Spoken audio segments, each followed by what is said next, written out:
Olá, tudo bem? Meu nome é Rafa Maciel e hoje eu tô aqui para te contar como foi minha viagem ao Marrocos. Mas eu vou fazer um estilo um pouquinho diferente nesse vídeo. Ao invés de mostrar, fazer um estilo de vlog, como foi até como eu gravei, eu vou te contar como foi a viagem e vou te mostrando imagens enquanto isso. Acho que vai ficar mais legal, mais dinâmico, a gente vai se divertir mais junto também. Então eu achei o Marrocos bem parecido com o Brasil até, em vários aspectos, para te falar a verdade. Com a diferença que no Marrocos eles são famosos até por fazerem tapetes, né? Enquanto no Brasil a gente usa os tapetes para poder esconder a sujeira, né? Vou botar ali debaixo. No Marrocos, inclusive, que fica o deserto do Saara, é lá onde tem camelos indo para lá e para cá. E também no Marrocos que tem muita coisa para vender, assim, muita porcaria, muita bugiganga, né? Eu até me pergunto se não é daí que veio o nome camelô. Camelo, né? Não sabe? Camelô, vendendo... Marrocos também ele é governado por um rei, e aí Rabat, que é a cidade, a capital do país, é mais organizadinha, é mais limpinha e tal, né? Bom, meu voo ele chegou em Rabat, e sim, eu falei em Rabat, e piadinhas com em Rabat nos comentários estão proibidas, tá? Proibidas! Aeroporto de Rabat, não, é daqui pra lá.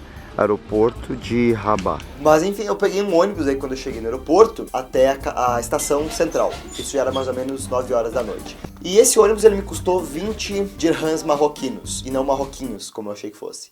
Então esses 20 dirhams, pra gente ter uma ideia do custo, 13 dirhams, ou 13 dinheiros, como eu vou chamar eles aqui pra frente, eles equivalem a cerca de 1 libra. E para chegar a isso em real, é só dividir por 2. Então 20 dirhams marroquinos, ou 20 dinheiros, é o equivalente a 10 reais, que foi o preço da passagem, então, até do ônibus do aeroporto até o centro. Da estação até o meu hotel, eu fui a pé. E o Marrocos, aí tá outra coisa que é parecida com o Brasil, ele é famoso, né? Ele é conhecido pela sua periculosidade. E eu passei pela Medina, que são aquelas cidades antigas, com as ruas bem estreitinhas, luz baixa, cheio de becos, né, e tudo mais. Quando eu cheguei, então, onde era pra ser o Bed and Breakfast, onde o GPS tinha me mandado, eu olhei e eu pensei, não, mas não pode ser aqui, porque é um beco completamente escuro, não pode ser aqui. E eu vi que a rua não era o mesmo nome da rua que eu tinha colocado. Eu pensei, fodeu. E aí eu tava lá na minha, lendo o nome da rua, em árabe, dicas de passagem, né, na plaquinha, olhando no celular e tal. Aí veio um senhorzinho, perguntou se eu queria ajuda. Quer dizer, ele falou em árabe e eu imagino que ele tenha perguntado se eu queria ajuda, só pode. Certo? Ele não perguntou, tipo, Feliz Páscoa, não foi isso que ele me falou. E aí ele me acompanhou. Realmente era naquela ruela. Olha só como era a rua, essa que eu tô te dizendo. E aí, assim, chegando no meio da rua, não era ali nessa rua, tá? Chegando na rua, aí tinha um beco estreito que cabia uma pessoa. E no final daquele beco estreito de uma pessoa, tem uma porta iluminada. Aí lá nessa porta é que ficava o Bed and Breakfast. Tá, e depois saindo desse lugar, saindo do Bed and Breakfast, eu fui lá comprar umas comidinhas, porque não tinha restaurante ali por perto, né? A gente tava na Medina. Na Medina de Rabat, as pessoas não falam outra língua que não seja o árabe. Fui lá comprar as frutinhas, fui lá comprar umas coisinhas pra comer. E aí eu tentando me comunicar em árabe com as pessoas. A coisa linda. E aí eu também comecei a grunhir de novo, né? Eu fazia... jurando que ia ser alguma coisa em árabe. Chegou um ponto que eu até olhei pro cara e perguntei se ele falava francês, né? Daí ele, je parle français. Aí eu, puta, agora vai, né? E aí eu me dei conta, não, mas peraí, eu não falo francês. O que eu tô perguntando se o cara fala francês? Realmente não facilitou nada. Eu olhei, quando ele me disse que ele falava francês, eu olhei pra ele e disse, legal. Essa eu também não entendi, não. Então eu comprei 2 pães, comprei um cacho de uvas e um iogurte, e isso deu 11 dinheiros e 92. Bota 12 dinheiros, velho. No outro dia, então, eu tomei café e tal, com coisas bem típicas, bem tradicionais, que eu não lembro o nome. Inclusive, se alguém souber, fica à vontade para dizer aí nos comentários. Passei ali também pela margenzinha do rio. Aí depois eu fui até o Casbah. Espero que seja assim que se pronuncia. É também uma cidadezinha amuralhada, bem bonitinha, com casas pintadas em azul e branco. É bem massa. E lá também tinha um senhorzinho tocando um instrumento musical lá, típico marroquino. Quando tu vai pedir pra tirar foto com essas pessoas, tu tem que pagar elas, não é simplesmente tirar foto e tchau. E eu, como já sabia disso, já fui com 5 dinheiros, porra, é R$2,50, né? Pra dar pro carinha lá. E aí eu fui entregar a moeda pra ele colocar, ele disse, não, primeiro tira a foto e depois tu me dá o dinheiro, ele falou, né? Em inglês, óbvio, porque essa gente que pede dinheiro, eles são poliglotas, né? Aí então eu fui lá, fiz as fotos dele e tal, fiz vídeo e tudo mais, e aí depois, quando eu fui botar os 5, ele largou o instrumento dele, e aí entrou em ação o businessman. o Roberto Justus, o Eike Batista, ele começou a falar. Aí disse, Não, 5 pra mim é muito pouco, eu quero mais. Aí disse, não, como assim? Aí disse, 5 pra mim eu quero 15.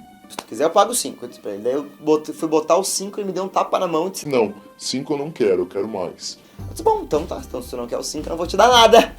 Aí o que ele fez? Ele se levantou e ele disse, então tu apaga a foto. Eu pensei, puta, mas agora esse cara vai querer pregar esse instrumento na minha cara, né? Eu disse, tá bom, vou apagar a foto. Mas eu, como não sou bobo, o que eu fiz? Tcharam! Eu apaguei só algumas, né? Porque eu tirei várias. E aí o que aconteceu? Eu entrei no YouTube, pesquisei e eu encontrei o quê? Este vídeo.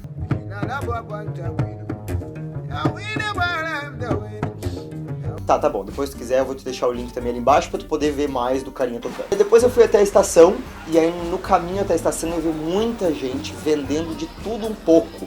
Na rua, em qualquer lugar que eles achavam pra colocar um tapete, colocar seus produtos em cima, estavam vendendo. Eu até acho que todo mundo é meio empresário lá, porque parece que todo mundo vende alguma coisa, ou trabalha, presta algum serviço. Eu até acho que tem também a máfia do controle remoto lá, porque tem muita gente vendendo muito controle remoto na rua. E quando eu cheguei no hotel em Casablanca, o cara, o recepcionista, ele me entregou um controle remoto para poder levar para o apartamento. Então, o que eu entendi com isso tudo?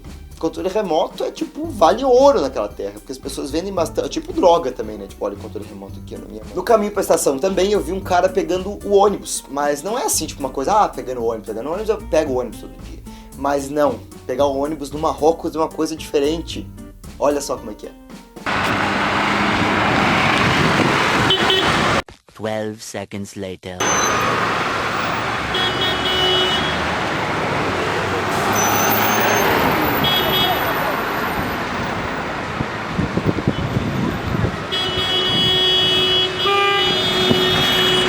Também puderam, né? A passagem custa 4 dinheiros. 4! Ou seja, tipo, R$2. E por falar em transporte público também, eu peguei o trem, então, né, de Rabat até Casablanca, que foi uma maravilha.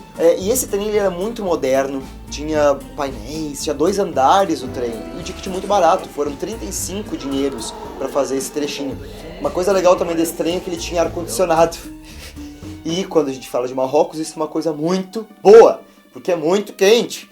Ele sofre cano na tua cabeça, coisa que, meu Deus do céu. Imagina para as mulheres que usam burca, então eu fico pensando, dessa coisa desgraçada de quente. Mas enfim. Aí cheguei em Casablanca, fui dar uma olhada na cidade, parei num cruzamento super movimentado e fiquei lá assistindo o movimento, né, os carros passando de um lado pro outro e tal. E eu percebi uma coisa, que as pessoas gostam muito de buzinar. Não sei qual é o problema delas com buzina. Parece que tem que buzinar pra tudo, pra alertar presença, pra xingar, pra acenar, pra dar olá, e pra matar mosquito, pra qualquer coisa que vá fazer, tipo, dar uma buzinada, assim.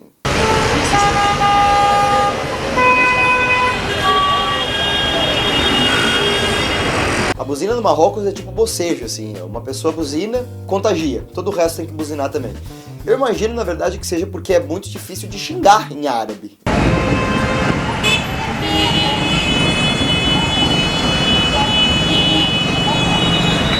E além disso também, o Marrocos ele é conhecido pelos seus temperos, né? Tem vários tipos de temperos, especiarias, então eu imagino também que seja por isso, porque os marroquinos eles têm um temperamento muito forte.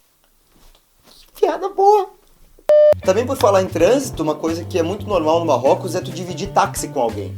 Então é assim, tipo, eu tô indo no táxi, aí alguém acena pro táxi, o taxista para e vê pra onde ele tá indo. Você tá indo pro mesmo lado, ele pega e vocês dividem o táxi e vão junto ali. Eu não cheguei a pegar táxi, não sei como é isso, mas pelo que eu li a respeito na internet, é uma coisa bem normal. Então se tu for pegar táxi do aeroporto até o teu hotel, tu já sabe que isso pode acontecer. Tipo assim, já faz uma amizade no caminho e tal, se tu souber falar árabe ou francês. Ou achar que fala francês, né, se tu não quiser ficar grunindo, igual eu fiz. Tá? E uma coisa também interessante é em relação aos carros. Parece que são feitos de massa de modelar, assim, uma coisa ridícula. É difícil tu achar um carro que esteja inteiro, que não esteja alguma coisa batida. Os táxis, então, eles são assim... É incrível, é incrível. O cara parece que comprou um carro sedã e ele virou hatch com o tempo.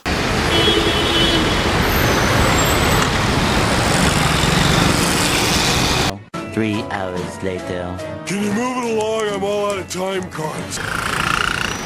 Vê muita gente maluca também, né? Uns falando sozinho na rua, muita gente na real falando sozinho na rua. E no caminho de volta pro hotel, parei num barzinho ali pra tomar uma cervejinha e tal. E o ambiente daquele bar, minha gente, ele era mais pesado que roda de trator, assim. Fui pedir uma cerveja, uma Heineken, a mulher me fez uma pergunta. Tipo assim, qual é a pergunta que a pessoa tem que fazer quando tu pede uma Heineken? Daí depois eu descobri, porque uma pessoa me ajudou, que ela tava querendo saber se eu queria ela gelada. Não, me dá um chá de Heineken. Depois do meu segundo dia de viagem, então, eu fui até a Mesquita Hassan II, ou como ela é chamada de Mosque, né? Mesquita, Mosque, enfim. E essa é a 7ª maior mesquita do mundo. Não pode filmar lá dentro, então claro que eu filmei. Ela tem capacidade para 25 mil pessoas no interior dela, 80 mil pessoas do lado de fora. Então são 105 mil pessoas. Imagina Deus, ou Allah nesse caso, ter que anotar 105 mil pedidos ao mesmo tempo.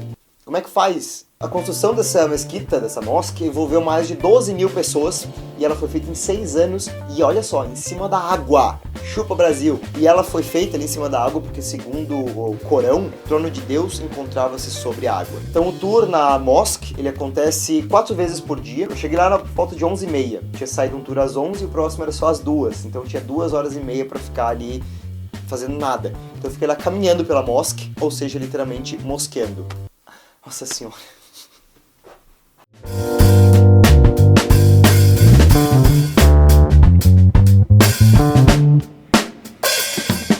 Depois eu passei então pela Medina de Casablanca, então com muito mais gente vendendo, muito mais gente comprando de tudo, assim, parecia uma bolsa de valores. Quando eu tava, tipo, quase saindo ali e tal, aí um senhorzinho, né, um cara me parou e perguntou se eu queria conhecer umas mulheres que estavam lá fazendo tapetes. E aí eu pensei, por que não? Seria legal, né, filmar, fotografar isso. Aí eu fui com o carinho e ele me disse, elas estão ali naquele pavilhão, elas ficam ali dentro fazendo tapetes.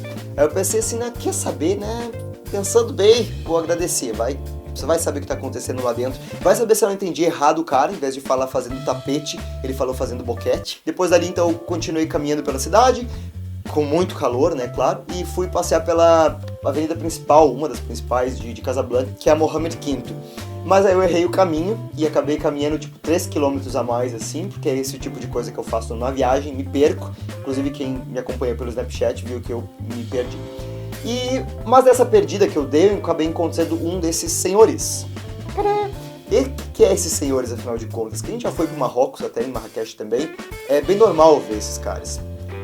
Eu vi ele vendendo um líquido, eu achei que era algum tipo de chá, alguma coisa assim, né? Cheguei lá e fiz pra ele que eu queria um, e aí ele me serviu e era só água. Servida ele num copinho de alumínio e custa um dinheiro por esse copinho d'água. Então até isso as pessoas vendem, copo d'água na rua. Depois da noite eu comi um tagine, ou tahine, eu não sei como se fala isso, mas enfim, essa palavra aqui, que é um prato bem tradicional marroquino e é uma delícia, uma coisa muito boa. É tipo um cozido, uma carne cozida com vegetais e tal. E esse prato com a entrada, um puta prato de salada, inclusive, e mais a sobremesa acabou me custando 65 dinheiros. No final da noite, então, eu fui lá numa dos cruzamentos movimentados para dar uma olhada no movimento, que não era pouco, nos carros, que não eram poucos, nas buzinas também, que claro, não eram poucas também, né? Aí no outro dia eu levantei, tomei café e aí eu fui pra Marrakech. Então eu peguei um trem, uma viagem que, meu amigo, foram mais de 3 horas de viagem de trem. Mas tudo bem, porque 3 horas de viagem de trem até a Escócia, né? É tranquilo. Só que essa viagem de trem, cara, olha só um pouquinho de como foi essa aventura. Assim, eu vou falar mais sobre essa aventura no outro vídeo especial sobre Marrakech, porque vale muito a pena falar só sobre Marrakech também, né? Se quiser saber mais sobre essa viagem que eu fiz, sobre esse primeiro trecho, sobre Rabat e Casablanca, eu fiz um post no blog também contando detalhes do meu roteiro e com bastante fotos também, fotos muito legais, muito bonitinhas, que estão lá no blog também. Então clica aqui em cima e aí tu vai poder dar uma olhadinha lá no post do blog. E, em resumo, assim, eu gostei muito do Marrocos, e é muito legal, como eu falei também, para compras, né? Ou seja, Marrocos é um barato. Só piada boa, só piada boa, só piada boa. Espero que você tenha gostado de conhecer um pouquinho comigo. Não esquece, claro, de te inscrever no canal, então, para não perder esse segundo vídeo, essa segunda parte da viagem. E a gente se vê de qualquer forma no domingo que vem, com outro vídeo legalzinho, com outro assunto legalzinho também, tá? Até lá, então. Fui, tchau!